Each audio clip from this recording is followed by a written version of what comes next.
It's my pleasure to welcome you to the summit today on behalf of the Los Angeles Business Council and both my chairman, Nadine Watt and Brad Cox. We reinvented the Los Angeles Business Council with its core mission to pursue socially responsible programs and policies that would benefit our communities. This mission led to what is the Los Angeles Business Council today. UCLA and the LABC team up to host this annual Mayoral Housing, Transportation, and Jobs Summit. And I can tell you, as a person who's all over the country, that there isn't another conference quite like this that's done on an annual basis and that has a record of picking themes and then stimulating meaningful action. These are exciting times for Los Angeles in the area of economic development and housing. Just in the past week, Mayor Garcetti, city council members, county supervisors met to exchange ideas on how to address homelessness. In the years ahead, we will build 100,000, we will complete 100,000 units of housing and ensure that 15,000 of them are subsidized to be affordable to low-income Angelenos. Supervisor Mark Ridley Thomas introduced a motion to create a county-wide economic development trust fund. Those of us who are doing okay, we should not feel okay about the conditions that we see in the streets of Los Angeles. We should not feel okay about that. For the first time in history, Metro has set an important goal of 35% of joint development housing to be affordable.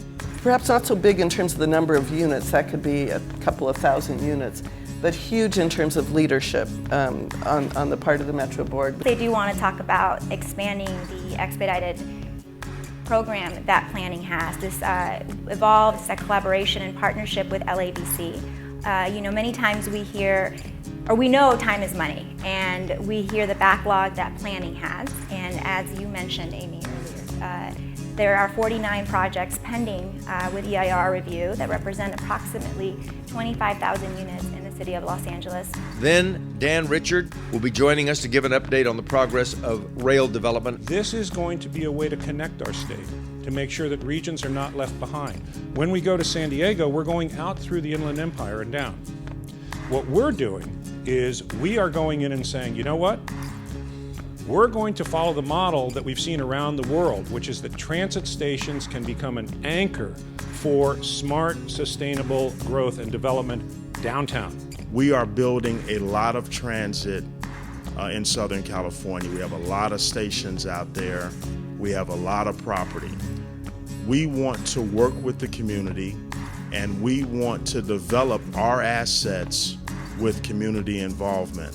And in case you missed the news lately, LA24 successfully won the U.S. Olympic bid. Please help me welcome LA 2024 Chairman Casey Wasserman to the stage. We're here bidding for the games because Angelenos passed Measure R, unleashing $40 billion for public transportation and attracting additional support from the federal government. With those funds, we're able to offer an Olympic plan entirely different from the 1984 Games, and an attractive opportunity for the world to discover a new Los Angeles that we are building together.